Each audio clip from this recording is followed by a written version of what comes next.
So in Mahabhav, Radharani's Mahabhavati Radha.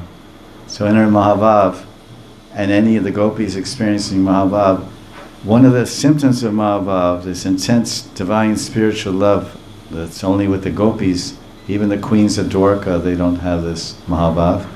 He said they project their human feelings and their human emotions on other living entities, on trees, on animals, on birds, and even on insentient things.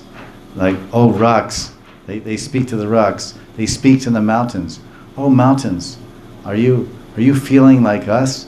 Are you mountains? I mean, that's really high sensitivity. So this is due to unmad. This is the symptom of madness in Mahabhav.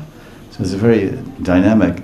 So when you understand the tattvas and principles and definitions of Mahabhav and all these symptoms, then you see the lila, then you see how they're exhibiting these.